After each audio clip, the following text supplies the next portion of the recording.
In the heart of the city, where dreams come alive, BWatts on the mic with that fire in his eyes. From the court to the field, every game, every fight, he's the voice of the struggle under stadium lights. He's seen the highs and the lows, the wins and the pain, every triumph and tear, every loss in the rain. But through it all, he stands tall, never backs down, with a heart full of love for this sports-loving town. Sports talk we watch, where the passion runs deep.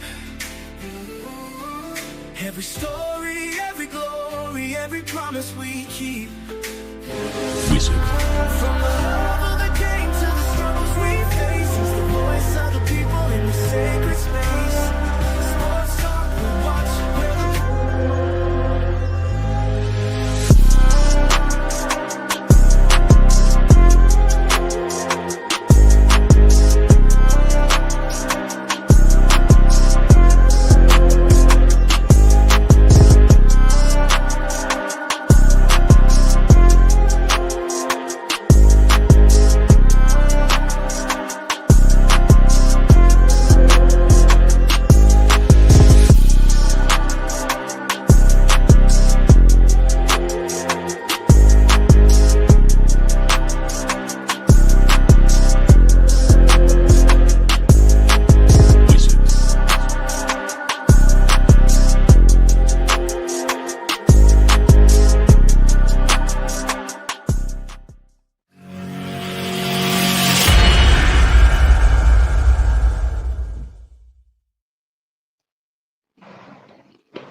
What's going on? What's going on, ladies and gentlemen? How y'all doing out there? What's going on, son of Yahweh? Miss Selma Johnson, what's up, my dog? Miss Phyllis Smith, what's up? What's up? What's going on, TM? Appreciate y'all. Appreciate you. Old school, what's going on? Appreciate you for dropping by tonight. Getting ready to talk about Coach Prime and the Colorado Buffaloes with the fellas. That's Steve, Uncle Steve, and J.R. Boxing. And Coach Drake gonna join us at the 8:30 hour to talk about Coach Prime, defensive line coach D. Lewis on his way to the Sunshine State. All right, all right. Let's see. What's up, Keith? Let me bring up the fellas. We're gonna get right into it. I'm telling you, got two of the best. That's Uncle Steve. And y'all already know. JR himself. What's going on? What's up, JR? What's up with your brother? How y'all doing, man? How was y'all day? BWatts, Uncle Steve, what's going on? What's going on, fellas? What's going on, JR? Shoot, man. BWatts. Everything good, my brother. Everything good, man. We ain't gonna waste no time. We're gonna go on and get right into it. Like I say, Coach Prime losing another coach on his staff. It goes to show you when you start winning, everybody want to come out to your people. And hey, you probably just want to go home. That's just my opinion on that. I don't know.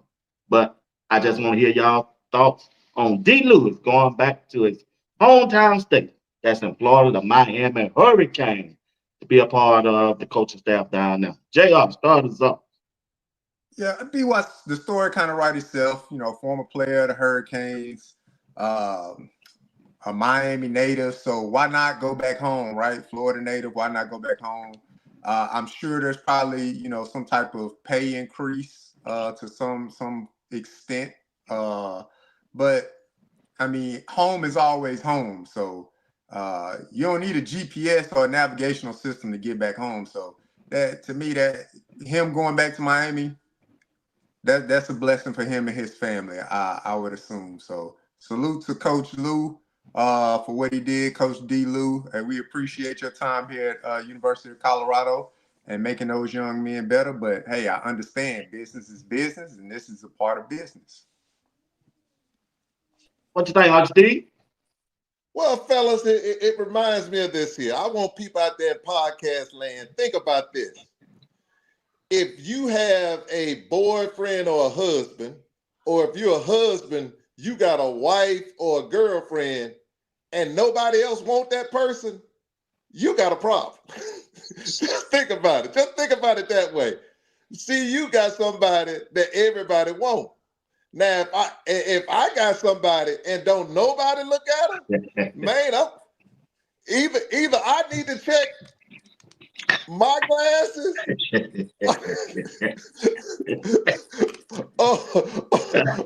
it just can't be me. I want something that other people look at me like that look good right there too. So that's just me. That's just me. But congrats to D-Lou. D-Lou did his thing. He's supposed to. You know, I tell folks, man, it's dollars. Dollars make sense. And when you're going home, it really makes sense. I ain't got to pay no state taxes. I spend more time with the family. I got people family at the University of Miami. That's family. That's you say what you want to. That's family right there. The University of Miami. That's what he growed up as a young man. So it makes sense. And you want to have. And what I like is this here. When one door opens for somebody, opens and then closes for that person, it opens for another person. So if you thought D-Lou was something, wait till the next one comes. You're going to say, hey, D-who? You're going to like, we love him, but this man here killing. So that's what we need to look for. The Coach Prime coaching tree is going to be it's going to be like the Bill Walsh. Y'all need to think about Bill Walsh coaching tree. It's everybody, Super Bowl winning coaches you have on this coaching tree. So, and then you have the young people who stole from his coaching tree. So with that being said, we're thankful. D-Lou did a fantastic job. I congratulate him. But it's time to get the next D-Lou and keep it moving. Back to you, BWatts. All right, chat. Let me know what y'all think about the departure of the defensive line coach, D. Lewis, in the chat. Let me know what y'all think about it before we move on. All right. Well, JR, Sal is on the defensive line, coach. And you got George Hilo. What can we expect from those two without anybody else coming in? Will one of them get promoted up, or will they stay where they at and operate just as is? Look, this like taking a test and you already got the answers to it. I mean, the answer's right there in the building already. You said it. We got Coach Sapp in there. Same experience. Nothing has to change as far as the information that's being relayed in the room. You already had Coach Hilo there as an analyst last year. Now he's down as a defensive line coach. Nothing changes. Nothing changes. The information is still projected the same. The energy in the room is still the same.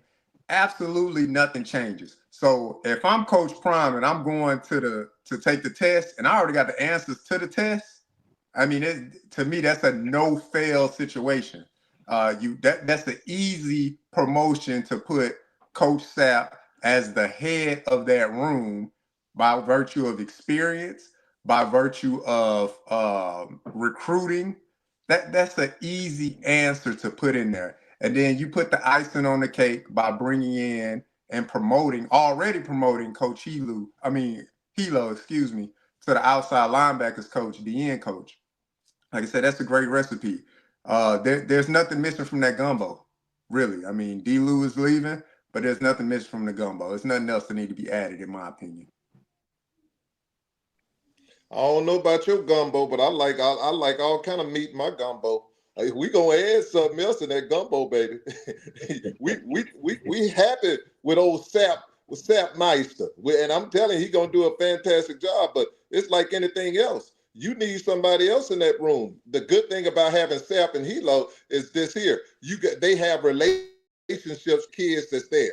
And that doesn't change. Those relationships don't change. So normally when you at other universities, when that coach leaves, players leave with that coach because of the relationships they have. When you have three people in a room like CU has in that room, you ain't going to have that many people. Look at Nebraska. Them jokers rolled out of there on that defensive side of the ball because of the relationship with that defensive coach. Now, looking at CU, what you're going to see is this one here. You had Sapp and Hilo. Them jokers ain't leaving. The productivity that they had, you think somebody leave with that kind of productivity and you know I'm coming back, I'm coming next, and I'm going to come there. what Coach Prime is going to do, he's bringing somebody else in that room. You better believe that. Because what people have to ask yourself is, what does Warren Sapp want? Does Warren Sapp want to dedicate all of that time being the man? Sometimes it's good being the man sitting next to the man, sitting next to the GD man. And that's what you need to be asking, because Sapp might be like, I love what I'm doing, but I still love my time. And that's beautiful for Coach Prime. Now Coach Prime can get another NFL person, expert that he knows, come in and do the same thing D-Lou do, because what they're looking for is opportunities.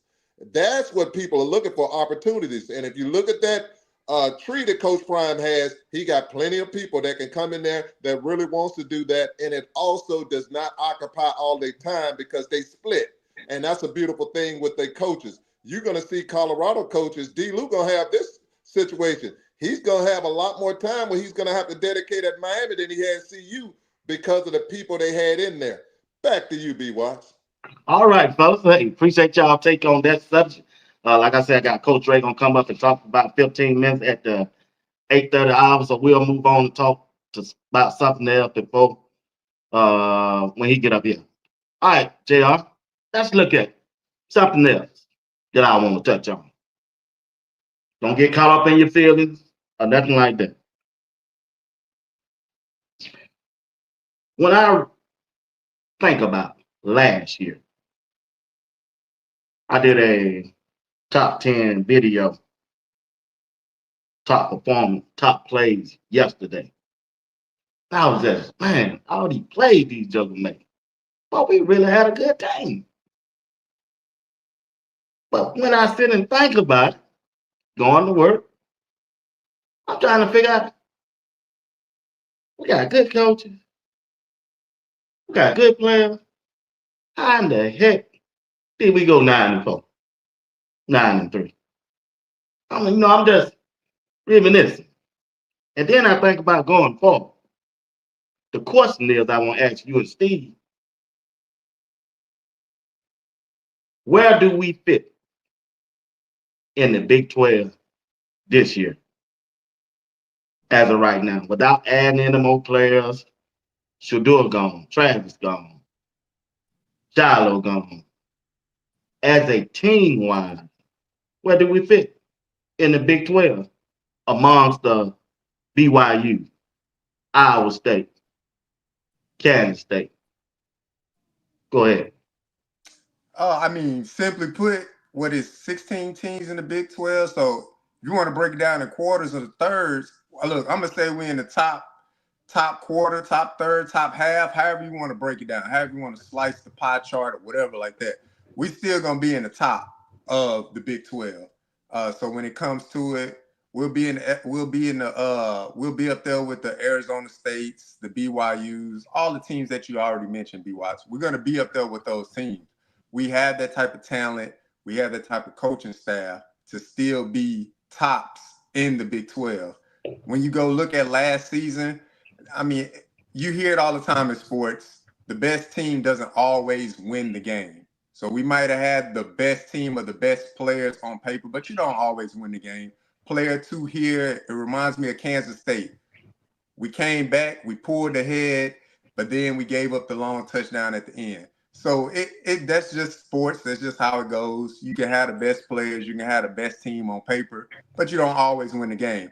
But to your original question, where do we finish, or where are we looking at for CU to be going forward next year? We're in the top half, top third, top quarter, top fourth, whatever you want to put. We at the top.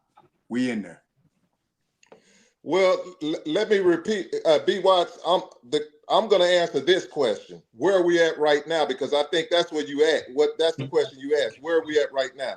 He's talking about the future. And I agree with him on his answer if we're talking about the future. But if we're talking about right now, with the here and now, Mr. Luther Vandross, this is what I'm going to say. We're at the, if you got the A level, B level, C level, D level, we're at the B level right now. Right now, we're at the B level. I have to put BYU, Arizona State, and Kansas State at the A. we're going to be at the B. And this is the reason why I'm saying we're going to be at the B right now. Because we're not proven. We don't have number one proven receiver. We don't have, when it comes to linebackers, they haven't played with this group, so I can't say they're proven at CU. So I'm not going anything with linebackers. I'm going to go with quarterback that's still undecided. It's not to me, but I'm just talking about the here and now. It's still undecided. So when you're looking, and then you also have this here. We don't know the hunger of this team and the dedication right now. We don't know that. We see videos and everybody look good on a video. Everybody look like P. Diddy on a video. They dancing and moving around everything until Suge Knight tell them, we don't want nobody dancing on our videos. We want y'all entertaining on your videos. So with all that being said is this. Right now, if you will, people in podcast land, you don't get all emotional. Hey, I tell folks all the time, don't get your panties twitched up in there. This is what we need to look at. The here and now, we're not there yet. We're not there yet. It's gonna, and that's a good thing because you want to stack days. You should be getting better every day. So by the time it's time to play, we'll be ready. But right now, no, sir, because I don't know the hunger. I don't know the desire. I don't know if the commitment there. Those are things we don't know. And we're not going to know until that season starts, until we get in that season. So right now, we're in the B League, and we're working our way up. Back to you, BWatts. All right. So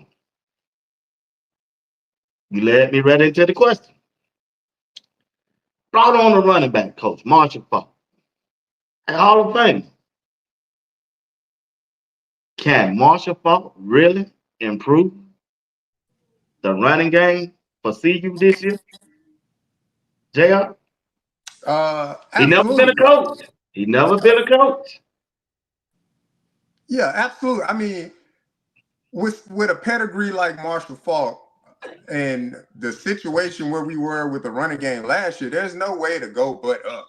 If Marshall Faulk came to the program and we somehow got worse, there's concerns. At this point, I would just have to question Coach Prime, like, what are we doing? But with a pedigree like Marshall Faulk, obviously there's nowhere to go but up.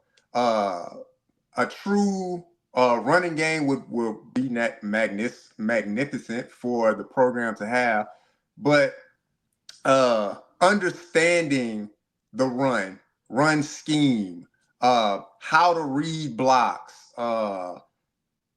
that's something that has to be taught. Like, you'll have that innate ability to be a good runner, but when you're working with schemes, when you're working with angles, those are things that you have coaches for. Obviously, your talent will get you to a certain point, but coaches still fine-tune that talent. And so I think Marshall Faulk will come in and fine-tune the talent that we have in the running back room when it comes to reading and run game scheme and things like that. Like, seriously, he'd probably be the run game coordinator as well.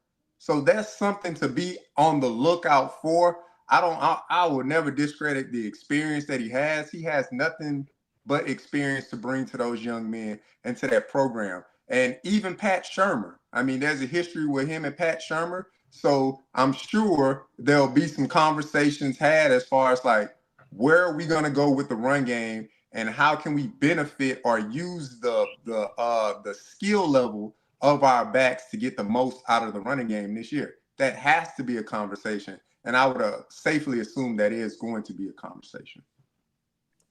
Well, this is going to be my reply to Mr. Marshall Faulk, the man sitting next to the man. Marshall. That's all I know. Marshall, because all he did was score touchdowns. That's all Marshall did. The greatest show on turf. With that being said, this is what I'll say. His impact is this here. We had 0 running backs leave and get in that portal. 0. And they know with the season they had last year, if you had any other school, every running back in there would be gone.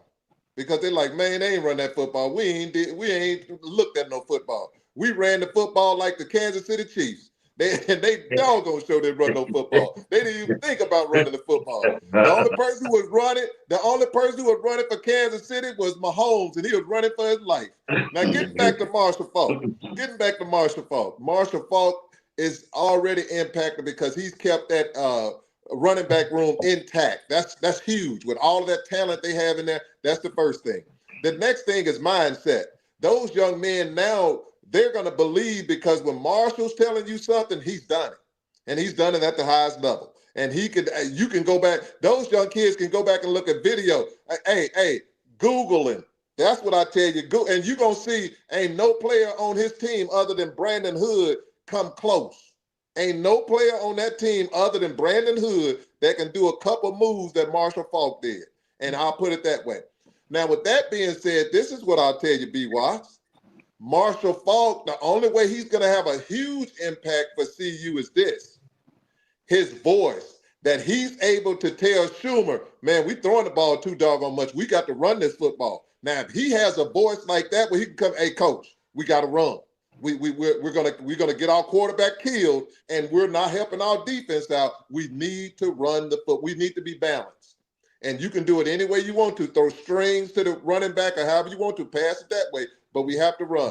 If he doesn't have a voice like that in that room, I hate to tell you, it's going to be business as usual. You have to have a voice, especially with CU, to say, you got to have somebody in there that's going to rub somebody the wrong way. Dog, we got to run the football. Even if we just get 1 yard, we have to run the football to slow down the defense. Back to you, BWatts. All right. Talk to me, chat. Talk to me, chat. This question is for y'all. I need y'all to be active in the chat for me right now. What running back do you expect Marshall Faulk to have the most influence on? Talk to me. Talk to me, JR. Which running back? I mean, if I were to take a guess, I would just say Augustus. Just for the simple fact, when it comes to a productivity standpoint, he had the most productivity. So for him, it's like, to me, he has the most to lose because he ended the year as the starter. So for me, I would think he would have the most impact on him. Just coming in, he finished the year as the starter, so he would have the most input or impact towards him. I'm gonna go overall. I'm gonna go Hayden. I'm gonna go with him.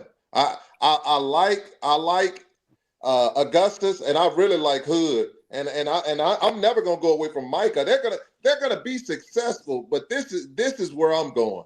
Hayden can do it all. He blocks excellent, coming out that backfield. That boy can catch that ball, and he can run that football. But when he had that high ankle sprain, man, everything changed there. And plus, people got to realize, man, you hurt your confidence, man, last year. You get the ball, you run, but I'll give you an example. You had my boy Micah. Micah ran in that BYU game. He was the only one, ran 2 plays in a row and got a first down and didn't touch the ball no more.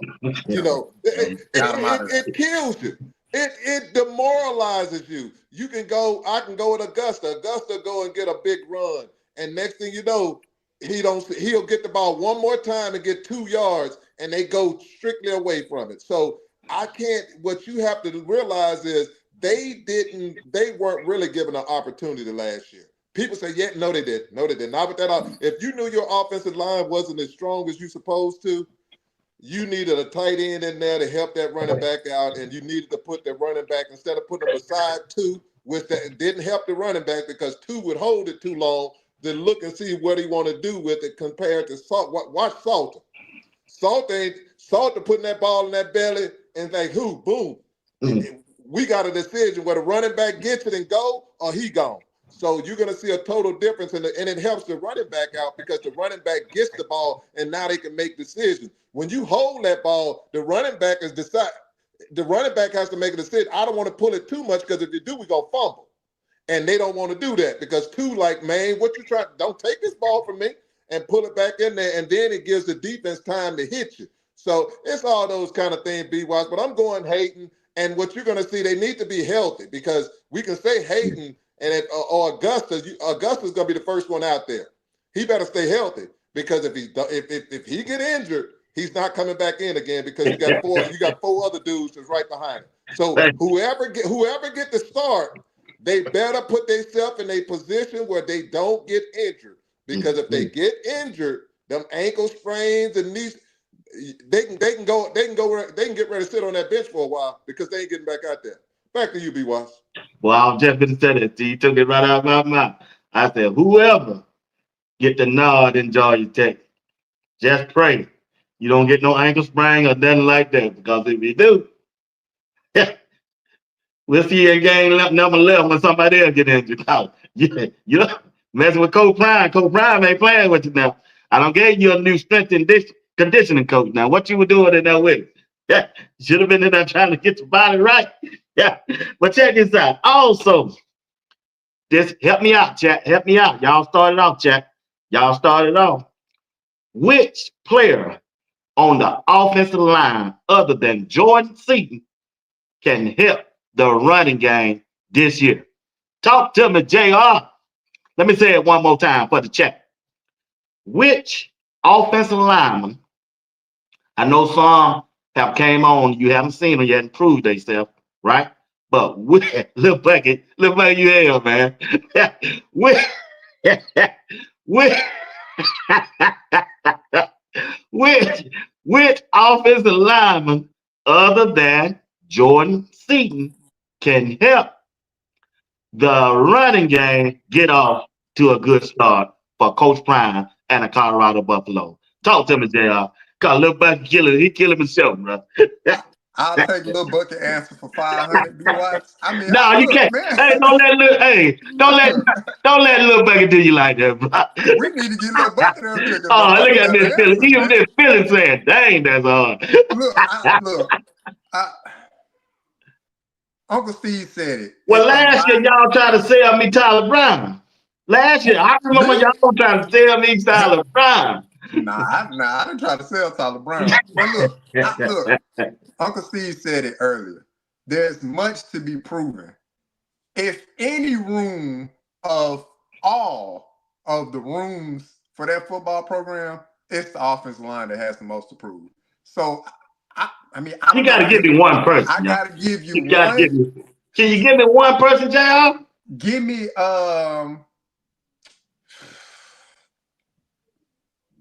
Give me the center. Cash Cleveland. Give me Cash Cleveland. I'm gonna take the easy answer. Give me Cash Cleveland. You must watch them games there. I thought we watched the game together. I thought me and you and Steve. Answer, so give me Cash Cleveland. I'm gonna go. Look, JR, just don't say that. Cause all of them watching the game together. Now you know what. I don't know. Just say nobody did. I don't know. Cash Cleveland, you my pick. I'm gonna go Chrysler. Chrysler, the one from Illinois, big boy. I think that he can definitely come in and be a great impact for CU. He can get in there. When you got the Seton Express, you need just. I tell you, you just need that guard. If I can get that guard and get that big. Yeah, you're right. We just need that one person play beside Seton. But not just Seton. I need a center with some weight. Yo needs to be that center. 300. I can go with that boy. The other boy too. That was a center too that they got from the transfer portal. He's a big boy too from Mississippi. I could go with him too. I'm just looking at when it pertains to, you got to get one side right. If we're gonna do this right, we got to get at least a strong side. You got to have a strong side. Quit with all that trying to mix it up. And what I don't want to see, putting people out of position. You can't have people practicing the whole. That's got to stop. You learned your lesson. It's good to have people talented being able to do it, but put people in their natural position and let them dominate. If the only other time you should do that, and then we got to bring in a right tackle. We got to bring in a right tackle. We got to bring in a right tackle. We got to bring in a right tackle, and then go from there. So with that being said, I said my man, but at the end of the day, it's about want to. You got all these 340-pound men, and they sitting around there. You just blow on them, and they falling back. It don't work like that, man. It don't work like that. You're 340 pounds. And I can tell you something too, BWatts. Watch them lift weights. Pay attention to them in that weight room. You can see some of them don't have the strength that they supposed to have. Because if you look at Chidozie lifting compared to some of them offensive linemen, Brown can lift. But the other ones, you can see that when that 225 on there, that 275, bro, they ain't doing that thing no 15, 20 times. They ain't doing it like that. It just goes to tell you that some of them ain't got that grown man strength. They ain't got that Eric Allen strength. They ain't got that Eric Williams strength. They ain't got that Nate Newton strength. They ain't got that Cock Diesel strength. And they need to work on it because you go in there and look at it, they might be 340 pounds, but when it comes to that weight room, they lifting, they look like cars and lift weights like Jane, ain't gonna get it. And you can see the results on the field. Back to you, BWatts. Yeah, what's that, James? Yeah, what? Hey, all right. I appreciate everybody who participated for the first 30 minutes of the show. We want to thank you watching Sports Talk with BWatts along with Uncle Steve and J.R. Buxton. Getting ready to bring Coach Dre up, and we finna get into the topic of a Florida boy coming home. My dog, what's going on, my buddy?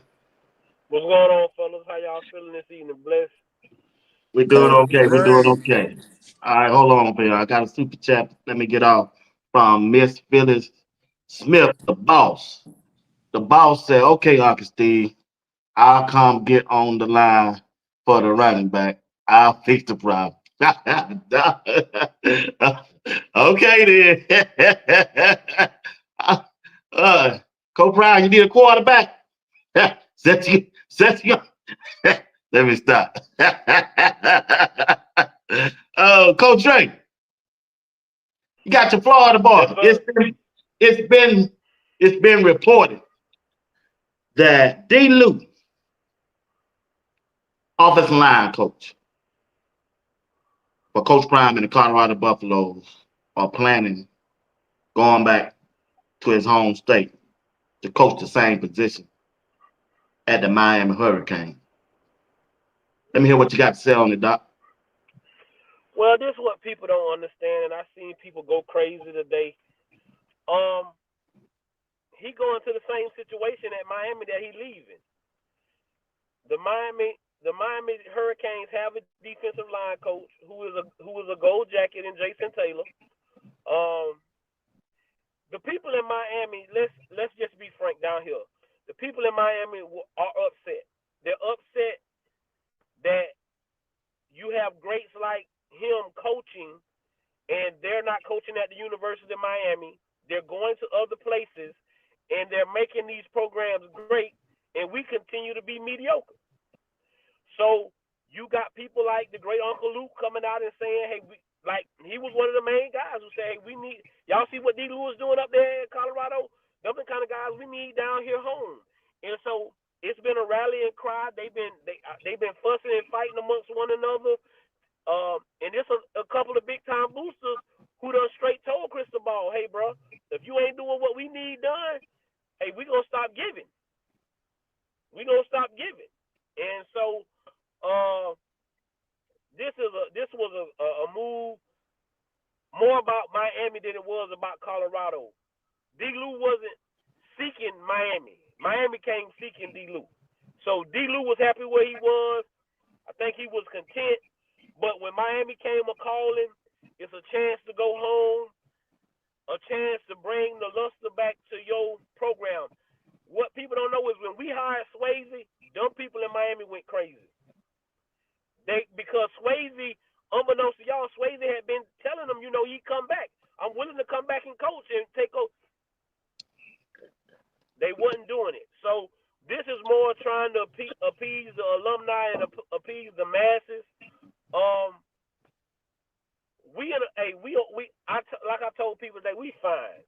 But let me put y'all in on something that maybe y'all didn't catch. And when I talked to BWatts, and I called BWatts today, I told him, every other position coach is out recruiting, but D. Lou was still back at Boulder in the weight room. Nobody thought about that. Every position coach Colorado. So this didn't catch Prime by surprise. I think this might have been in the works for a few weeks. And the one thing Coach Prime isn't going to do is a lot of recruits. So I'm not going to put this guy out here on the recruiting trail, recruiting kids, and telling kids he's going to be here, and there's not no definite answer for him to be here. Again, Warren, when you got a guy like Warren Sapp in the building, you're never worried. You're just never worried. But I heard you ask earlier, do y'all think that Prime will always gonna go get somebody else? You get what I'm saying? Because Sapp has told you he has no aspirations to do anything but what he's doing. Coach the defensive tackles. I don't want to be a defensive coordinator. I don't want to be a head coach, and I want to only coach for Deion Sanders. See, the thing was, he had no intentions of coaching. You know what I'm saying? A guy like Warren Sapp, he had no intentions of coaching. He just got to Colorado, and the way the kids embraced him and made him feel. But if you ain't never know what it's like to come home and want it, and like when you feel want it, like them guys from Miami, it's something about. I told y'all, it's something about it. And so y'all had never asked, y'all never offered. But soon as they offered for him to come home to try to make his old alma mater great, the chance was unstoppable. So for him to come back to Miami, if you look at Twitter, Luke, that's the first thing Luke said. Finally, they listened. He told y'all everything you wanted to know. I think people so busy trying to talk and trying to figure out, why we can't keep coaches, why we can't do this. The only reason you lose coaches is because you're winning. I don't see nobody hiring coaches on no losing coaching staff. Ohio State lost their offense and defensive coordinator and another coach, and they won the national championship. So what does that tell y'all? So I just want people to relax. Coach Prime deserves and has earned the right to be trusted. If you don't trust Coach Prime, then like I said today, he told y'all faith and worry don't go together. And if you steady worrying, then maybe you just not the kind of you might not be built for CU. If every time he make a move, that's coaching. This is what happens in coaching. So I'm happy for D. Lou. I'm glad he came back to try to help Miami get back to where they need to be. Because again, they paying out a lot of money. They paid out a lot of money last year to think that they were going to win the ACC and at least get to the college playoffs. They got none of that done, right? So something had to change. So we gonna be fine. We gonna be fine. And the people that's crying, the same people who cried when he hired Livingston. I wonder how that worked out.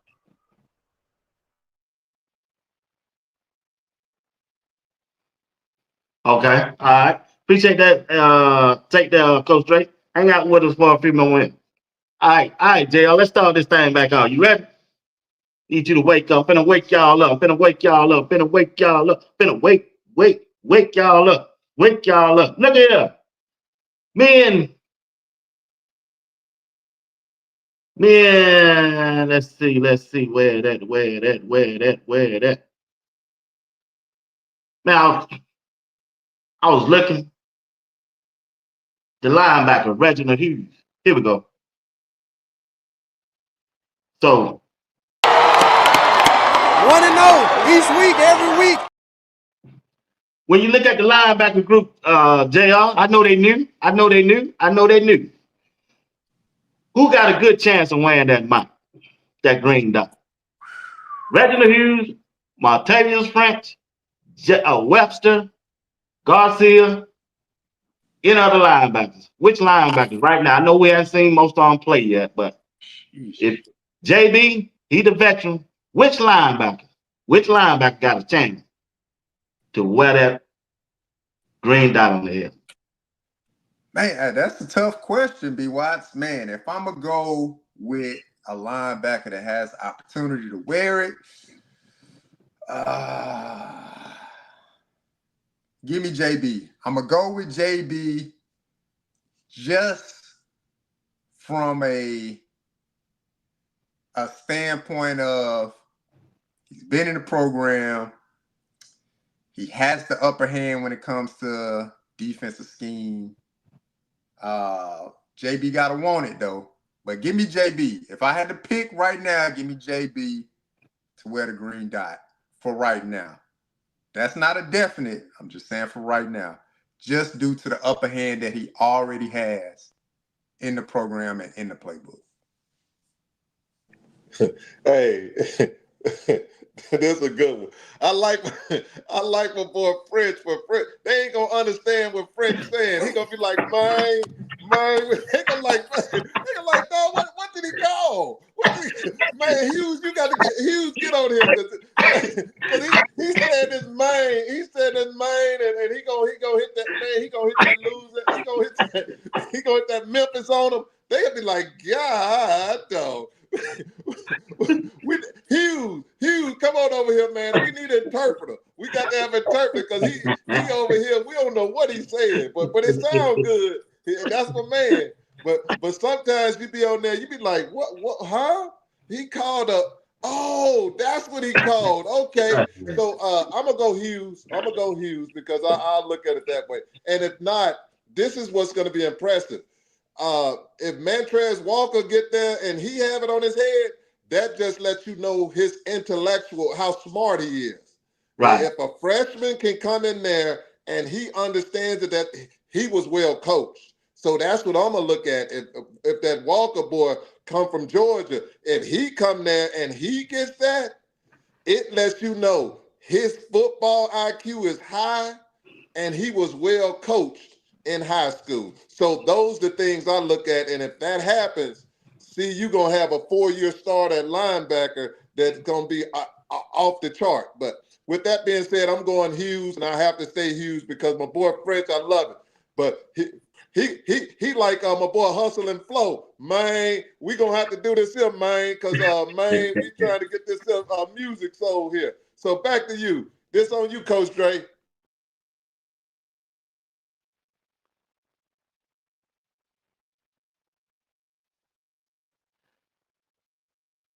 Coach Dre,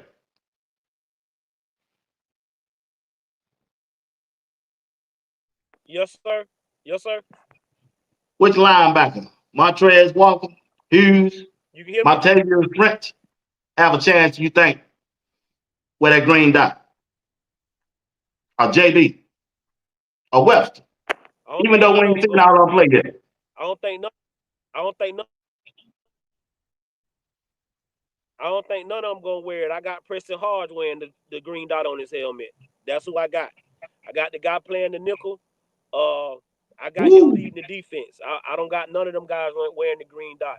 I got Preston Hodge wearing the green dot. Boy, you went I way out got one there, of the Coach guys Dre. that's been leading the defense. No, I didn't. He right there in the box. He playing the nickel. He right there in the box. He gonna be the come down safety. He been there. He know the defense. I just think he gonna be the leader. So that's who I got right now. Now, if you had to make me pick a linebacker, I'd pick French. But me personally, I'm going with I'm going with I'm going with Hodge right now. That's something to think about that, bro. I didn't think about that. You enlightened me on something that big dog. I gotta look at that one closer now. Ah. So Coach Ray, let me ask you this. Since you just joined, other than Jordan Seaton on the offensive line, which lineman, just one, you expect to help out more on the offensive line when it comes to the running game?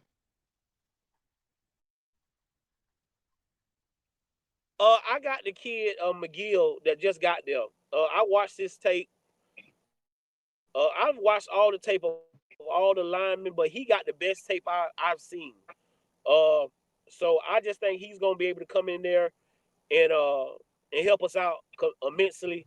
So it'll be McGill for me, the lineman that I'm thinking that's gonna come in and help us right away. And then if you really push me besides that, I believe Chauncey Gooden gonna be that guy. I just believe Chauncey Gooden gonna be that guy. What What I position you think saw he's gonna play? from him those few spring practices and his tape is phenomenal. Gooden gonna play guard. I think he gonna play one of them guard spots. Like I told you, there's only one guy that got a starting spot on my offensive line right now, and that's Seaton. Every other Right, spot is open. Seaton, the only right, guy that I got starting right now. right. I'm with you. I'm with you on that now. Uh, I'm with. every other spot is. So I got McGill. It's McGill for me because I like his run technique. I like his hand placement. He got great feet. And the sleeper for the offensive line this year is gonna be Yaya. Yaya is gonna be my sleeper. I just need to see him in pads. I need to see him work. But he been working at that center spot. He got great feet. He got great technique. So that would be my sleeper right now. Yaya would be my sleeper on the offensive line. JR, who be your sleep on the offensive line? Man, if I gotta pick one person, give me McGill. Just due to the fact that we had a center situation last year where we started off with Hank Zaliskis and then we moved over to Cash Money Cleveland. So I would look for McGill to be the sleeper coming in and kind of strong arm that position. So that'd be my sleeper. I'm gonna go with McGill. Coming out of, I believe he came from was it Louisiana Monroe? So give me McGill. What about you, Steve? Well, give me Gooden. Gooden got the size. Give me that freshman. He got the size. He's a big guy. Not only is he a big guy, he got the strength to go with it. I think he can come in there as a guard. He can definitely be an impact player because at that position, you can mirror him with a really good center, and they could really do some work over there, especially if you put him if you put him by that express. If you put him on the express lane, you might have trouble over there. So I would go good, and he has all the tools. He got the size. He's gonna be well coached, and I look for him to be a sleeper because you can plug and play, and that's what you want with them offensive line. Plug and play, and just say, hey, teach them certain things, and just keep it basic for them, and then build them up as the season go on. Back to you, BWatts. All right, JR, you the man. Shoot a question out for the panel. Let's see. Question for the panel. Yeah, you next, Steve. If I were to ask one question, let's see. All right, my question for the panel is, who do they see as the key player to the offensive unit? That's my question for the chat and for the panel. Who do y'all see as the key player for the offensive unit going forward next year for CU? Go ahead. My question, my question is this for the panel. If CU starts out 0-2 and the offense is struggling, would you make a change at offensive coordinator? And it's and the defense playing lights out. Would you make a change on the offensive side of the ball? Tell me yes or no. Go ahead and answer that, JR. Then Coach Dre. Well, the answer off the Steve question, um,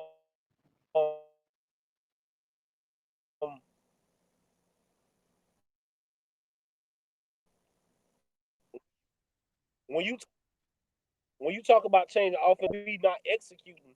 That's something different, and it's a big difference from if we not the guys not executing.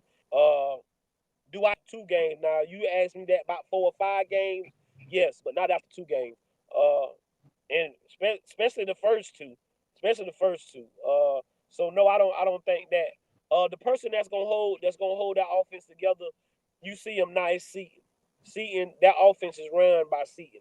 The quarterback, I feel what people saying about Salters, and I understand that everybody believes he a dog and he gonna make it happen.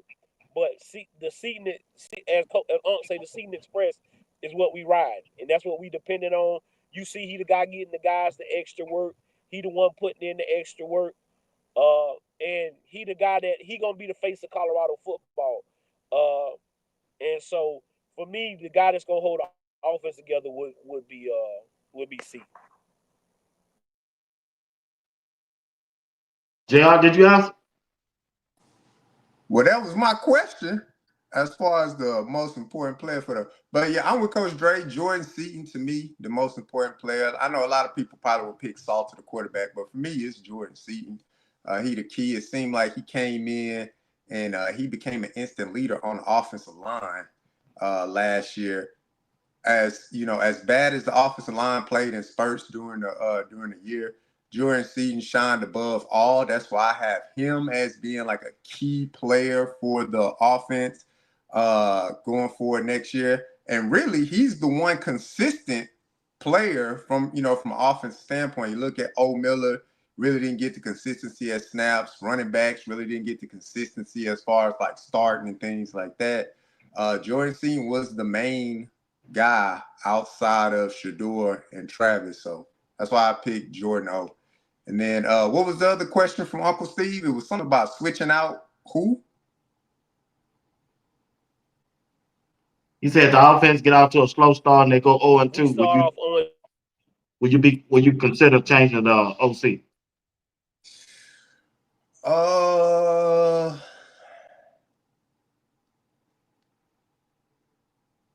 No, because I don't know who behind Pat Shurmur. Who is behind Pat Shurmur? So if we would have changed out Pat Shurmur during the Gonna be the tight season, end. Gonna be the what's called the dude that Jackson State. It's B something. Yeah, Bartolone. What his name? It'll be Bartolone. Bartolone. That's him. Bartolone. Yeah. Brett Bartolone. No, I can't do it. Nah. I would consider though.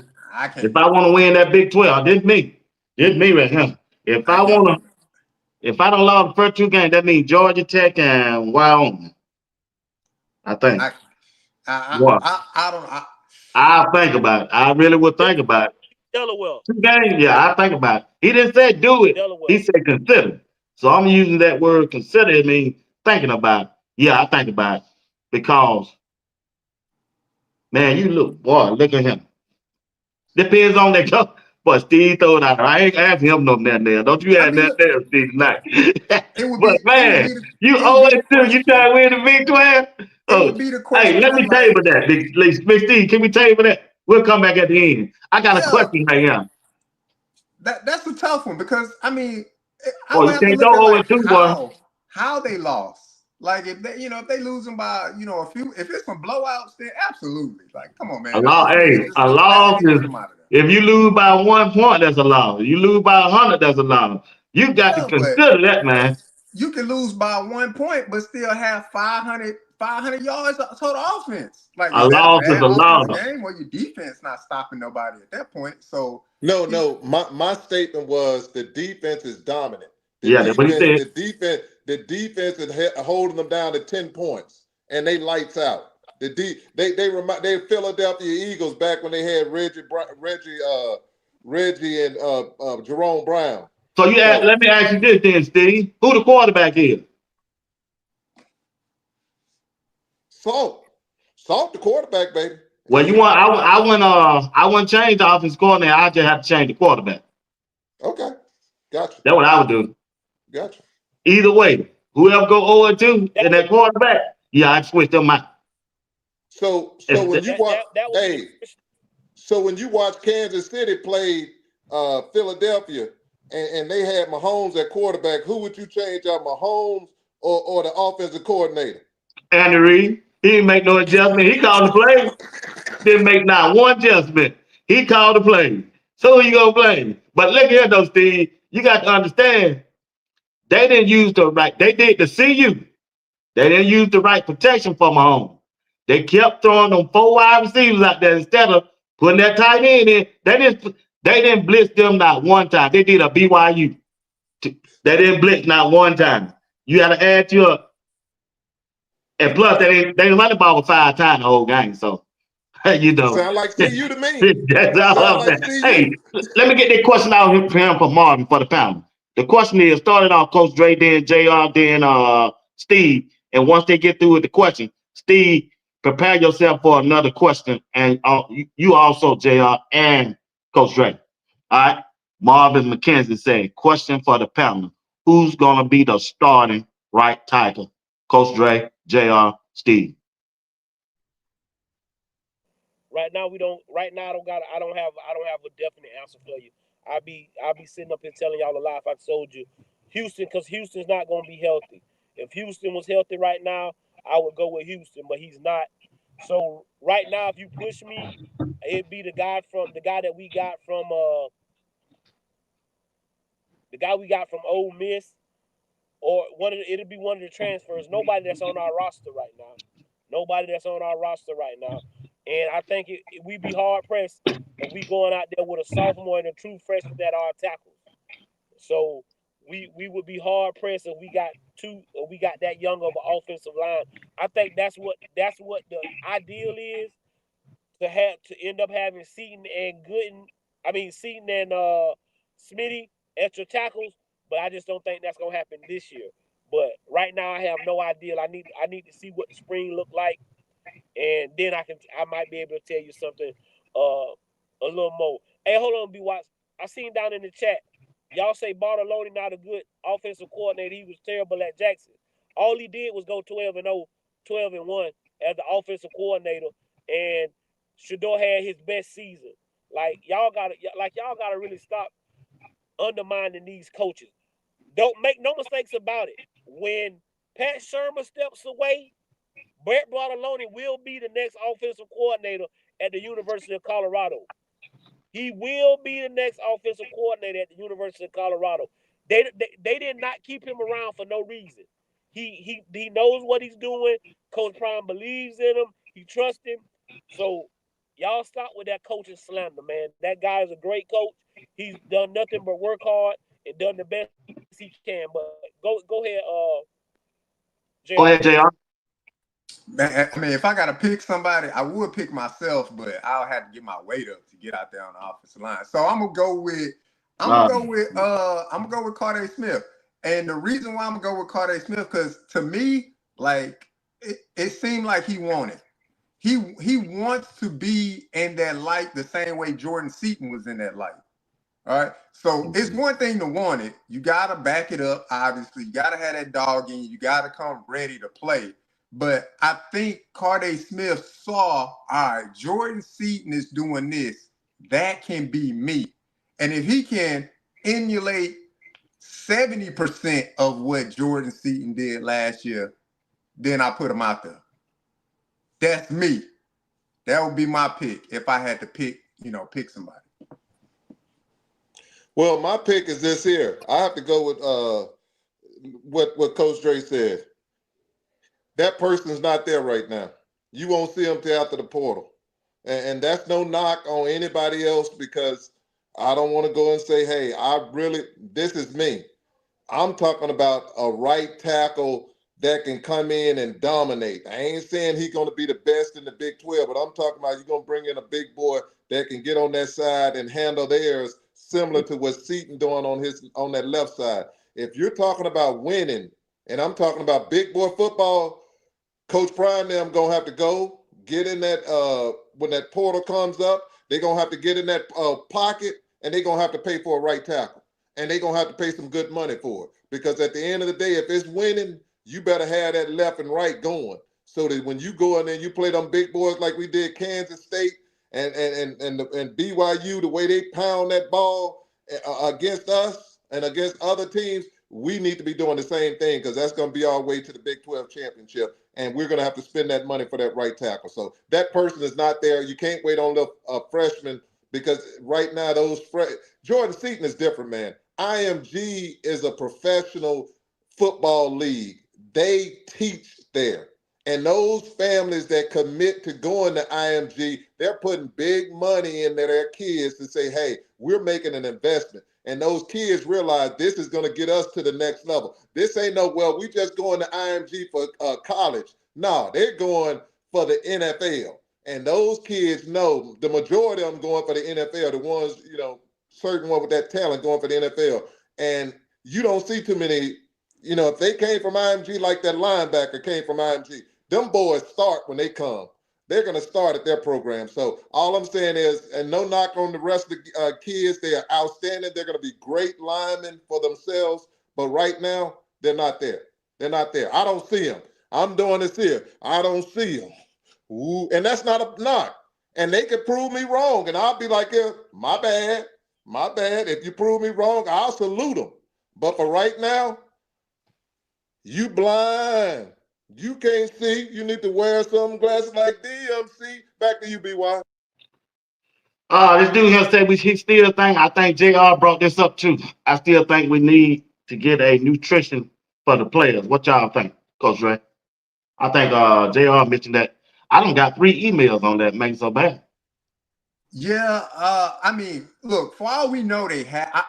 I truly believe they have one. We just don't see that person. But for me, I mean, I would like to see a little bit more, structure from the meal side of the house, as far as like how they put the meals together for the players and what players, or at least highlight or show that, because it's something that we haven't seen. We've seen the buffet line, we've seen all the nice food and how they serve it and stuff like that. But I would understand that you would probably have your linemen at a higher caloric intake than you would other skill position players and things like that to beef their weight up and things like that. So I know they're doing it. We just haven't seen it. So I would more so like to see it than anything. Hey, but I thought we did. I thought we did see it though last year, Jr. Y'all didn't see the dude who was standing after they eat that was making them go do certain stuff. I think we got it. Like I say, it's just certain stuff that I don't think Prime want us to see. But I remember the dude last year making sure he was checking their intake, making sure they was getting enough of this and enough of that. So I think we got it. We might not. I just don't think we've seen it. But you know what I'm saying? I don't know for certain if we do or not. But if we don't, I agree with you that we do need that. But I I like the structure that we do have. I just think Coach Prime, y'all got to understand, Colorado was only feeding their players twice a day before Prime got there, and so I can only imagine what they were doing when football season wasn't in session. You get what I'm saying? So I can only imagine what that looks like. But yeah, I think I mean, I remember the videos. It might have been on Reach the People, but I remember the dude them interviewing the dude who he was standing by as they were coming out. They were handing him a sheet of paper, let them know what they ate, let them know what they do. I know they got the shake dude who be the protein guy who be in the weight room after they get through, making sure they drink the right kind of proteins and stuff like that. So I think we getting the necessary stuff we need. I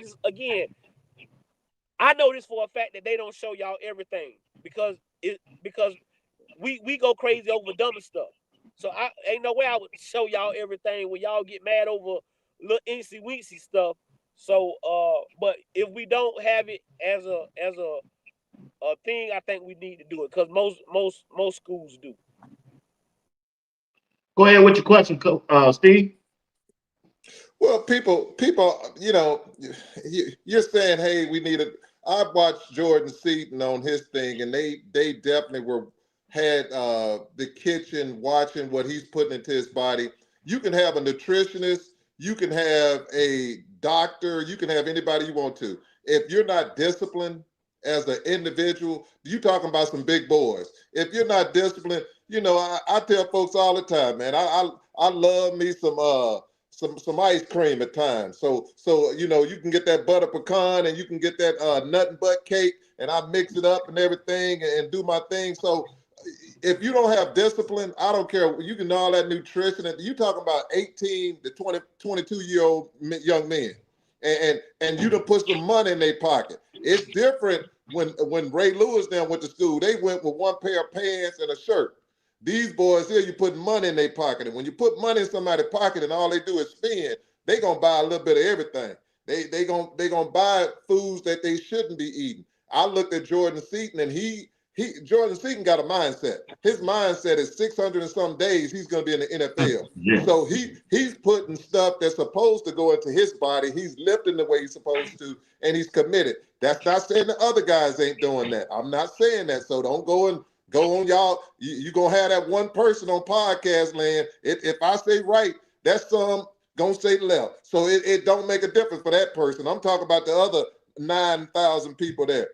With that being said, you're gonna have to do this here. You're gonna have to get young men that are committed and dedicated and believe that their body's a temple and treat it accordingly. A nutritionist helps, but you got all that stuff, man. And they're telling these kids what they're supposed to be putting into their body, fluids and food. But like anything else, I can tell you, leave them girls alone or leave them boys alone, but it ain't gonna help much, because as soon as you smell them, it's something about it, boy. It's just them natural instincts. That dog chase the cat. Row, row, row. That's in them. Back to you, BWatts. Dang, he got me following that up. Coach Ray, when you look at the tight end position, what's your expectation this year? That you're gonna see a lot more of them. You got some guys like Atkins in there. You got the true freshman that'll be there after when the summer starts. We're just in a great position, guys. For all you guys that do all that hating and got so much to say, and I guess y'all know better than Prime and the guys that's up there. Man, y'all, I mean, you get what I'm saying? I keep telling y'all, it's not about what you're saying, because anybody can have an opinion. We don't care nothing about your opinion. Your opinion is your opinion. You can have it. But what we trying to tell you is, bro, it ain't going to change what we got going on. You understand what I'm saying? Like, what hasn't Prime done to show y'all that he doing the right thing? And he gonna always do it his way. He led by something bigger than this. And when y'all get that through y'all skulls and stop trying to talk so much and trying to rebut what we got saying, what we saying, y'all will get somewhere. Cause again, ain't nothing y'all say gonna change what I do. I done been to the mountaintop. You understand what I'm saying? I done did it that way. You understand? Not doing what nobody else said do or ask y'all no questions. You get what I'm saying? It's about doing stuff the right way and the way you present it. It ain't about what you say, it's about how you say it. Again. JR, when you look at the tight end position, how do you expect Coach Prime them to use the tight end position this year? Look, flat out, BWatts, I just expect them to use them. I mean, good Lord. Last year, we didn't even use them last year. So this year, for the love of God, use them. That's it. If they're going to be out on the field, use them. Blocking, in the passing scheme, whatever, they should be used. I mean, they hit recruiting hard when it came to tight end. They went after two big, stout young men. They brought in a tight end during the transfer portal era. So you got three able-bodied, very filled-out tight end. Yes, two of them are young, but one of them seasoned when it comes to collegiate football. Use them. However you got to do it, figure it out, use them. That's what I want to see from CU with the tight end room. God dog it, use them. CU got like seven. I think CU might have 7 or 8 tight ends on that roster now. 7 or 8, and I'm talking about they got some big boys too. And with the 3 that they brought in from the transfer portal, I look for this here. I look for that boy that they got. He's Tennessee, and then the other that ain't counting Atkins, and then the other young man they had to come in. I look for them to line up where you're going to line up with 2 tight ends at times. I expect them to line up with 3 receivers, 1 tight end. I expect those tight ends to come in there and bunch up on those 3rd and 1s. You have your 2 tight ends coming. You're going to see formation. I expect to see, if he really do it, he need to have a tight end in the backfield at a time and do it there. Pat Shermer has it now, and I'm telling you, I've seen his offense when he was at Minnesota and Denver. Man, Shermer can cause some offense. I ain't gonna knock him, because he put a guy in the Pro Bowl that ain't never seen the Pro Bowl again for the Minnesota Vikings, and they were 1 play away from going to the Super Bowl. If that lucky play didn't happen with that, the guy tipped the ball at the end of the game and went in the guy's hand. So all I'm saying is this here.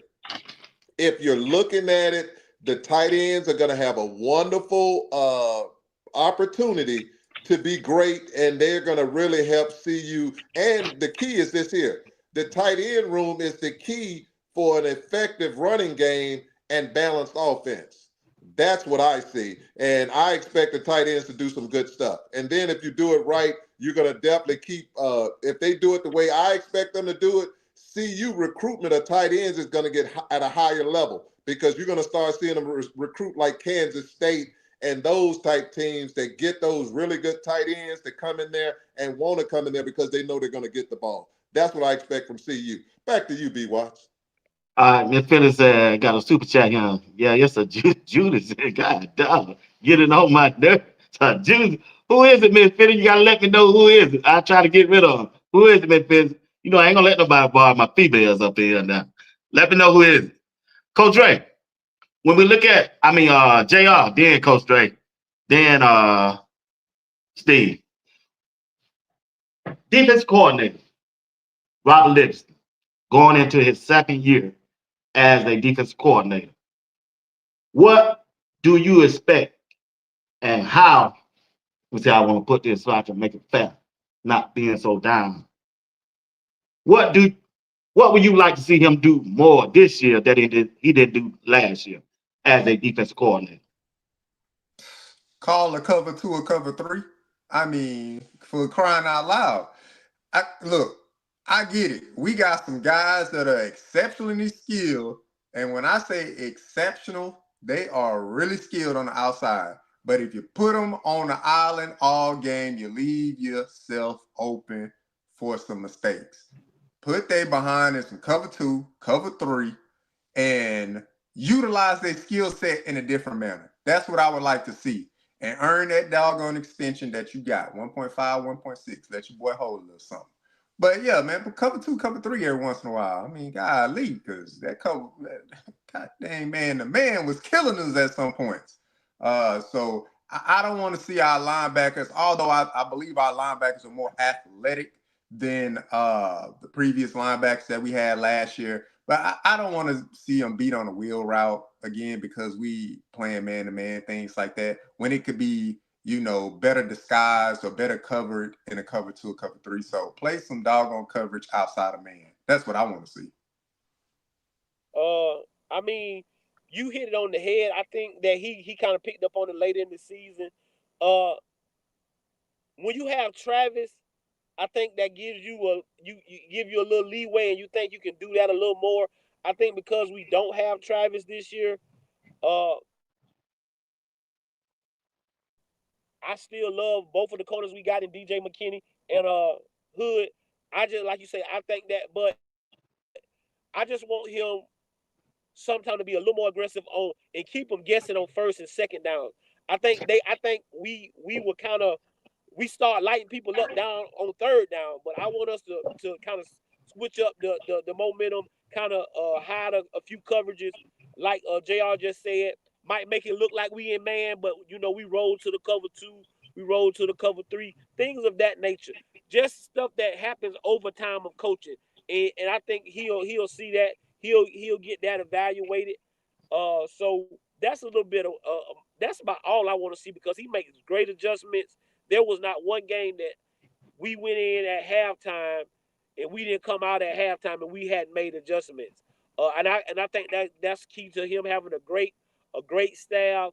Uh, and so whoever is in that box in that and Coach Halu's position next year, I need somebody of that caliber up there breaking down that film, breaking down that so when we get to the halftime, we can get those same kind of reports we were getting at halftime because I think that made a big difference in what we did on defense this year. Go ahead, This is what Coach Dre, you and JR just nailed it. All I would say is this one here. I want him to go back, look at the film from the previous year. Look at, if it's me, I'm only breaking down the things we weren't successful at. I'm looking at those plays and I'm breaking it down on why we weren't successful. Those the type things I expect as a defensive coordinator. That's what you should be looking at. What things that other teams took advantage of against us which made us weaker. That's what I would do. The next thing I would do, and I think he does a great job of this. He will humble himself to realize you don't have all the answers. If it's me, Coach Dre hit it right on the head, and JR, I'm going to show you some stuff you've never seen before, because when you have the talent that we have on them edges, everything goes off them edges. You got the defensive ends, and you got those cornerback DBs. When you got the talent that you have at those two positions, you can dial up stuff. And then when it hit, the big thing for me is third down. We're not getting cute on third down. We're getting off the field. I think he really needs to look at third down, because too many teams were too successful against Colorado on third downs, which could have got them off the field. Even though their defense played lights out, they could have been off the field a whole lot more. And the last thing I will say is this. He needs to have the power. When he sees a player is having a terrible game, he shouldn't have to ask Coach Prime, can we pull this person out that game? He needs to be pulling them out like yesterday. Today ain't your game, baby. That's fine. And that's fine. It might not be your game. Everybody ain't them Kobe moments. It ain't your game. We need to pull you. We need to get you ready for the next game and call it from that. But that's all I see. And Coach Dre, when you hit the nail a few minutes ago. It's sad that you can come on this podcast, and what I like about people, their favorite words is, I'm just trying to voice my opinion. Man, let me tell you this. Everybody trying to voice their opinion. Your old lady hear you, and she trying to voice her opinion too, but you don't listen. She trying to voice your opinion. You think you know everything, and you run your mouth all the time. But you tell her, I don't know. You just running your mouth. You're wrong. Ain't nobody hearing what you got to say. Sometimes what we're trying to do is this here. It's a message that needs to go out. We're sick and tired. We hear all the time all the negative stuff. They tear us down every day. We don't need you to come down here and do it too. You can be constructive on your stuff, and you can say it. Hey, on this here, I think this, and some guys on here, they're being very constructive, and I have no problem with it. But you have some people, they are antagonists. It don't make a difference what you say. You can say today is a good day. Today ain't no good day. It's sunny and it's hot. It's miserable, and I don't like it. And that's the way they are. So I'm gonna tell you like this is, you don't have to like me, because I don't care. My bill's still paid with or without you. But y'all need to stop that foolishness and show love to people. Back to you, BWatts. Look at here. I don't care what coach leads. I don't care if the offensive coordinator lead, the defensive coordinator lead, but I know one person ain't gonna lead, and that's that linebacker coach, Andre Hart. Whether you like him or not, JR, I know you want him to lead. Guess what? They've been together so long. He got investment in Coach Prime. He was spending his own money to help Truth do your research. I don't care who lead. I don't care what player lead. It's two players, two coaches on this team. I don't care what Coach Prime do or go through. He ain't gonna get rid of them, and they ain't gonna leave him. They stuck together like Siamese twins. When I move, you move. Just like that. Just like that. When I move, you move. Just like that. Just like that. Man, it's hard to beat loyalty. You don't find that these days, fellas. You just don't, ladies and gentlemen. Loyalty is everything to a strong-minded man. Now, if you weak, that's different. But when you got somebody that got your back, even when you're wrong, boy, you got something. Better keep them close to you. You got a woman that really loves you, just don't buy your socks on your birthday. You better keep her close to you. That's all I can tell you. Look at here. Got the boss lady. She turning it up tonight. I'm sorry, but when he said something about Coach, oh, somebody said something about my dog. Oh, my bad. I gotta go read that. Man, Well, I don't listen, got it on now. I he don't got. really ain't say nothing. Them guys be Oh, I don't got rid of them now either. They everywhere trying to voice their opinion and trying to, and that's the thing. Like Aunt said, they trying to voice their opinion. yeah. Again, y'all can go to ESPN, they talk about Prime told, but see, this is why I be saying y'all don't listen. Coach Prime sat up there on the nightcap with Master P and said, that's our problem. We so busy trying to bring each other down. We so busy trying to push each other up on the rug so we can push ourselves up.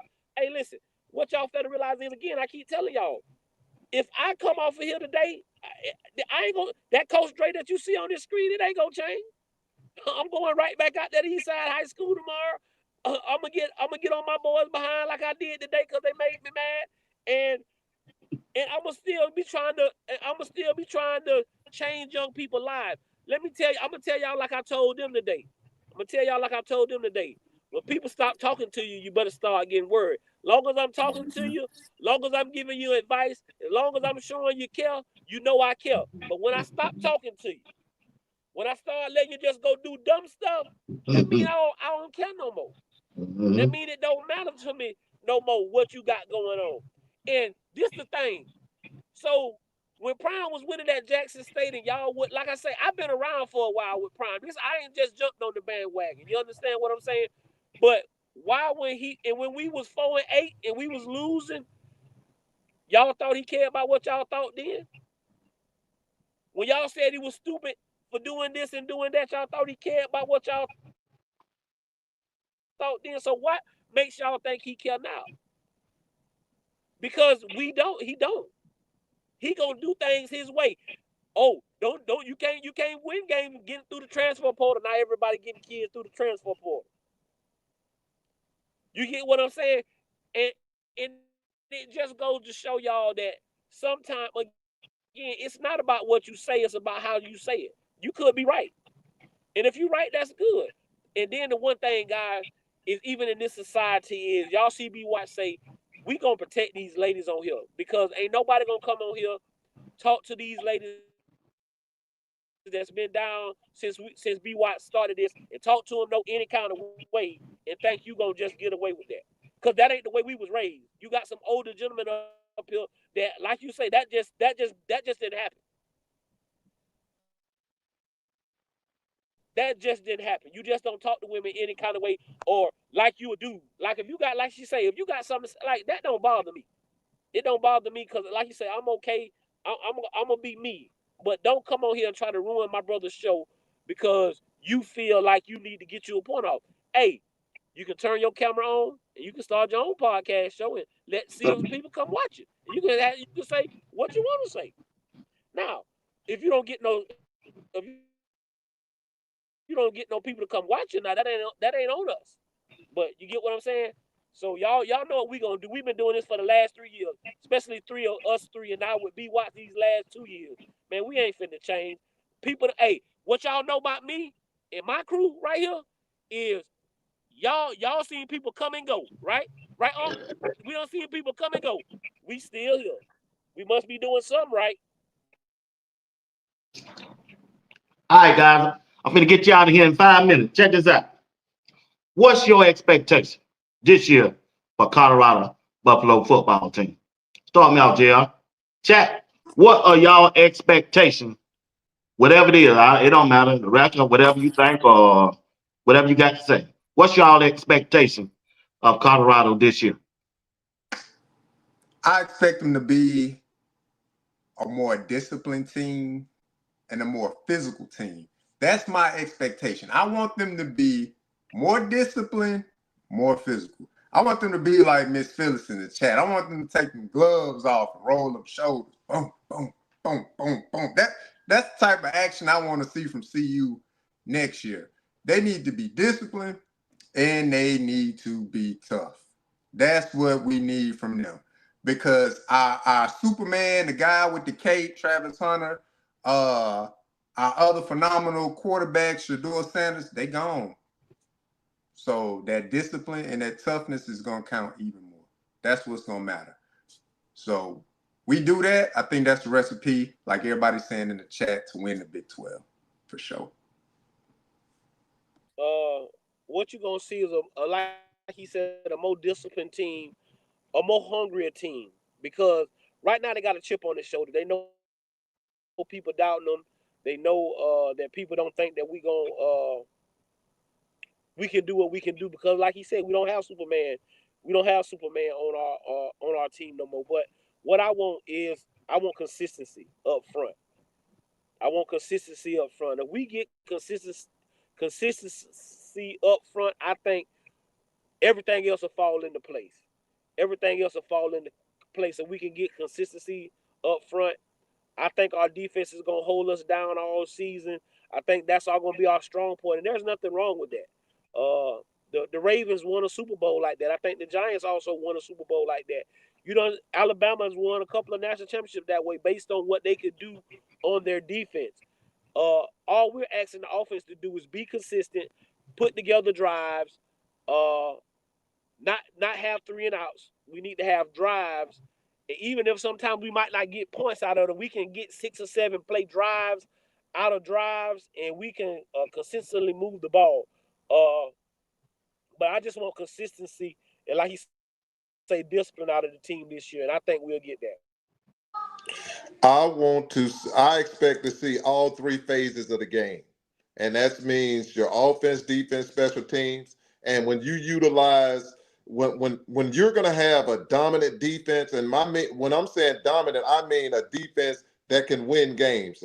This year, this defense is going to score a whole lot more than they did last year. I can definitely see that with this here defense. They're going to score a whole lot more because teams are going to come at them because they're not going to be impressed with this defense or scared because they're like, oh, they don't have Travis over there. That's going to be their problem. That's going to be their weakness because they don't realize it's three Travises over there as a collective. Uh, they need to be consistent. They need to be committed. They need to be disciplined. And they need to come into games understanding they haven't won anything. They haven't done anything. And they need to be hungry. You're going to also have an advantage with CU. Teams aren't coming to see you this year talking about this is the Super Bowl. I hate to tell them. They're not coming in there, oh, man, this is the biggest game on our calendar. They're going to come in there saying, we want to kill CU. That's not going to change. That's going to be every year. They want to kill them. But, I don't think next year you're going to see, well, this year going into next year, I don't think you're going to see that Shador. Well, they want to kill. They wanted to put some pain on Shador, on two. They wanted to hit two. I don't think you're going to have that this year. I think you're going to have some teams that are going to want to come in and beat the brakes off them, but they're not going to get up as high. And when you don't have teams getting up that high, it evens the playing field for a team when you don't get up to their level. So now you're going and you're even and you can just play. So with that being said, I expect the Big 12 championship, nothing less. I'm not hearing no excuses. I'm not hearing my toe hurt, my knee hurt. I'm not hearing any of that. And the reason I'm going to tell you is that this here. Didn't nobody think Arizona State was going to win it? Didn't nobody think Notre Dame was going to go to the championship game? It ain't about what people think. It's about teams getting in there and handling their business. And if CU, instead of podcasting, and they get in there and handle their business, they can be at that championship game too, because it's all about wanting. Because you can't tell me you don't have no more talent at any other university in the Big 12 than you do at Colorado. They are very talented and they can match up with anybody. And I expect them to show up and show out. Back to you, BWatts. Hey, y'all make a good point, man. When I look at it ain't no target on their back right now. As you were pointing out, you know, Bucket them was defending Shador trying to get his thing up, and Shador kept throwing them $1 million watches out there, and other players don't have that. So when you show them that, they feel some kind of way in competition wise, not about they jealous of what he got and nothing like that. Just in competition wise, we don't think he better than us. Well, if we can go out there and sack him, they're gonna raise my draft stocks up, because he don't build his reputation up as doing all that. And another thing I like what I see out of coach Swings in the strength and condition. He don't play no music. You don't hear Shadur. You don't hear none of that music now when they working out. I don't hear it. What I'm saying, you don't hear none of that. They look like they more focused and they coming together and working together for a certain goal. And that's important when he can get them all together on one accord. So I like what Coach Swings is doing so far. It's just like he the coach right there in the offseason to me, Coach Drake. That's what the strength and condition coach is. He really the head coach in the offseason. You know, it's limitations to what he can do what the head coach and the position coaches can do with the players and talk to the players and things of that nature. So he is really the extension of the head coach right now. So yeah, he's doing that. And you saw it today if you watched the Will Off video. Shador had to wait till the boys got through working out before he could put on the music. So Yeah, while the he did. boys was working out, he couldn't put on the music. And but once they got through working out, he was able to put on the music and work. But it also makes guys communicate with each other. See, when you got that music on, you just vibing to the music, you doing your own thing, you ain't talking to your teammates. When you in there in that hot box with one another and you working out, being able to talk to each other, and you do see a lot more connection of talking with those amongst each other. You see guys going from rack to rack talking to the other position guys. Hey man, what you lifting? What you got going on? Why you ain't lifting this? And you see a little bit more competition because you can hear what's going on in the weight room. But yeah, Swayze has really got these boys going, and you got to be pleased with what you're seeing from these guys right now. Also, JR, when I was looking at the video, Swayze walked in, turned that cone, and saw him in there talking. He said, "What y'all doing? What y'all doing? Y'all need to get in them racks." Well, they rubber be lines in them racks in there. Straighten them out real quick. Real quick. Hey, Swayze ain't playing now. I'm telling you, this this team right here, there's some characters on this team, y'all. I'm trying to tell you. The next Prime video come out, Coach Swayze, he the star. Coach Prime gonna get an enemy for this one. Look at him. They gonna start. Wake up! That guy said, boy, look at him. I was sitting at home. I was talking to y'all in the chat. Boy, I stood up. I said, damn, anybody here? That Coach Swayze. Coach Swayze, look at him, boy. They got some character. Coach Drake, you sent me a video today. I'm gonna tell you how these bums, man. They took JB took a group out there. I think I sent the video to y'all. The Duck Hunter had a freshman out there with him. Freshman out there duck hunting by the name of Alex McPherson. The dude fell right at home. Right at home. See, when I y'all thought I was just clowning when I said, hey, he probably be the one that jump on Ralphie. He comes from stuff like that. He used it, man. He used to that out there. Whatever. And when I kept watching JB video, I think he said one of them coaches was out there. He Well, one of was the coaches. the It was. the the grad assistant who worked on the defensive line. He was out there with him. But he been with him. He been with them boys since Jackson. He another guy Oh, that's okay. since Jackson. But yeah, he was out there. It was him, McPherson, JB, and then a couple of other guys. I think a couple of more of the walk-on type of guys. And they was Yeah. out there I said, hunting. okay, Look JB. like Yo-Yo. Yo-Yo and the other Yeah, quarterback. yeah, one of the other quarterbacks. Yeah, Stop. but Stop. hey, Stop, that's that little boy. I said, okay, they bonding together. I said, that's dog, what? that's why I sent it to you, BWatts. I say, see, let me show you BWatts. This boy, I told you, the boy just country as he want to be. He just Hey, like when you talk about yeah, going fishing, that's all he want to do. That's all he hey, ever let do. Ralph get out there on that 10-yard line this That's all time, he like please. to do. Yeah, he gonna be one gonna make a giddy up. Well, girl, he don't know no better. He don't know what y'all tradition is. He's I make a go. Boy, shoot. Look, hey man, I appreciate y'all tonight. Want to thank everybody for rocking with us tonight, man. It's been a good show. It's always a good show. Anytime you got Uncle Steve, JR, and the legendary himself, Coach Drake. Appreciate y'all, fella. Appreciate everybody in the chat. Y'all, let's take it around the horn and give us the latest comments. Start me out, JR. So it's been a long time, but it's been a good time. You know, we ain't had a show last Thursday, Super Bowl and everything like that, all the festivities, man. So, hey, just chopping it up with the fellas, with the guys, man. Uncle Steve, Coach Dre, our guy BWatts. Thank you for bringing us together. Thank you for bringing this community together, man. I'm giving you flowers right now. Thank you for bringing the community together. People in the chat, salute to everybody. See y'all Thursday with Greg Said It. Come check us out on BWatts Show. Everybody out there, we always appreciate y'all. All the wonderful people out there in podcast land, you truly appreciate it because there's no us without you. And I tell you, people think all the time, oh man, you need 1,000 people, you need 10,000.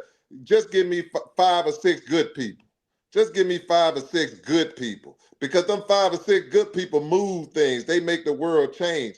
Them thousands, they just gonna run their mouth and they gonna twerk. I need some work. I don't need twerkers. I need workers. Now, when I got my dollars ready, you can twerk a little bit then, but I'll do that in a few minutes. I'm gonna get them dollars working. But with that being said, I'm gonna tell you this here.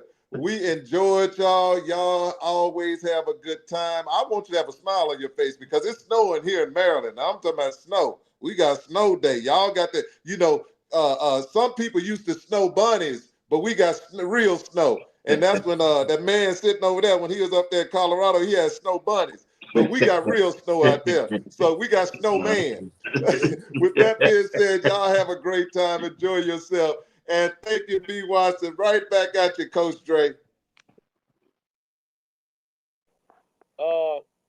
Like we always say, man, we appreciate everybody coming through and rocking with us. We gonna always be our authentic selves. I'm gonna always be the guy that always want what's best for everybody.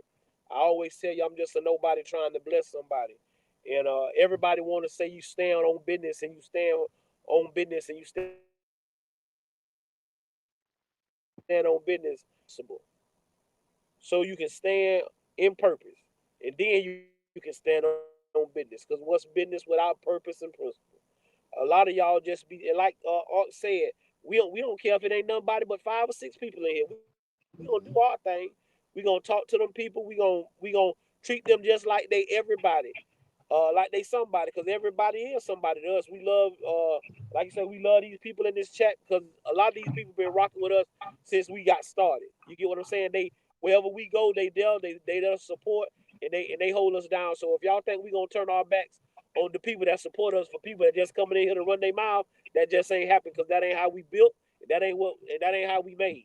And so y'all keep it positive. Keep your heads up. I know it's storms in somebody's life out there, and you think you don't see your way out. But if you keep your head up, the sun gonna rise in the morning. And when it stop raining, it's gonna be a rainbow. And at the end of the rainbow, I heard there's a pot of gold. So you just keep pushing forward and keep doing your thing. And as I always tell you, if you send those ships out, those ships will come in. And if there's no contest, nobody can win. Games can't be won if they haven't been played, and then prayers can't be answered if they haven't been prayed. I am your man, Coach Drake. That is my brother RJ Boston. That is my uncle, the only Uncle Steve I know, and my brother BWatts. Y'all be safe out there. Y'all be blessed. God bless you and good night. All right, fella. Appreciate y'all, man. Y'all have a good day, man. See y'all Thursday night. Hey, look at here.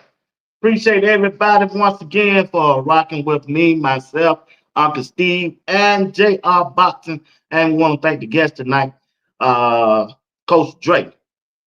Only thing I ask that you do when you come in and you put your comments in the comment section, just be respectful to my ladies, the ladies, the ladies. I got to take care of the ladies because they rock with me.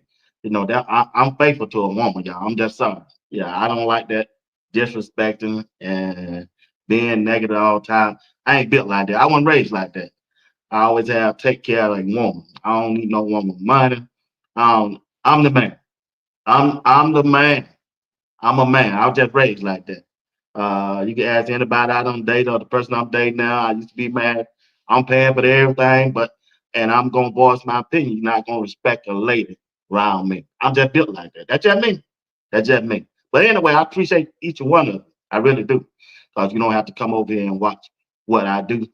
And I just appreciate everything that you do for me and this broadcast. Like I say, I'm here, gonna be here. I'm committed to the game, and I ain't going nowhere. All right. Once again, at midnight, I recorded a video of Colorado top 5 defensive players coming into this year. I recorded today at lunchtime when I came home from lunch. And then when I went back to work, I looked at it. So I'm gonna post it up midnight tonight. Uh, Talking about Colorado top 5 defensive player. So sometime tomorrow, if you're not awake when I post it at midnight, somebody told me just post it at midnight tonight. So I'm gonna post it at midnight tonight. If you get a chance to watch it tomorrow, I appreciate it. And put a comment in the comment section. Let me know your top 3 or 5 players on the defensive side of Colorado this year. All right? Once again, thank you for watching Sports Talk with BWatts. Y'all have a good night, and may the God continue to bless you as well as your entire family, spiritually, educational, and financially. And I hope God continues to bless you the way you should be blessed. God bless you and good night. There you go. Hey, it's like you said, it's about finishing, right? So it's you against you.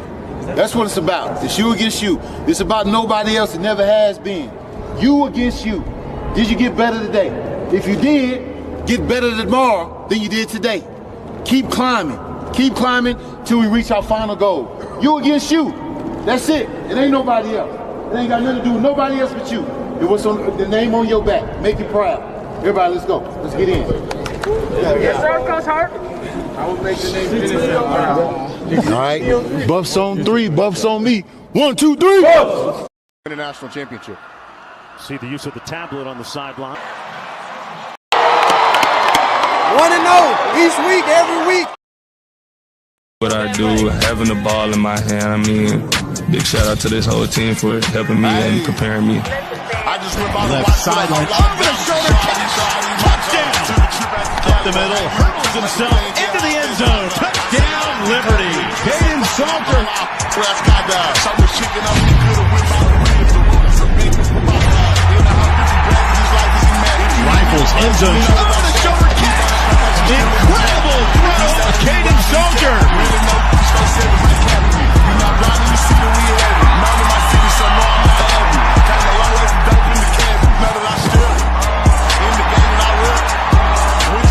Makes a positive play and breaks loose, and he scores!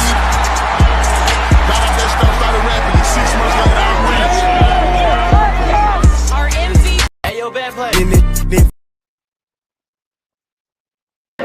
I'm straight, man. This shit, I'm a natural athlete, so like, I just be eating this shit. Look, only thing that get me is like the air, you know what I'm saying? I'm getting used to it. I really ain't got no choice because I'm already here. You feel me? But no cap. I'm gonna make it work. No cap. It's no superset.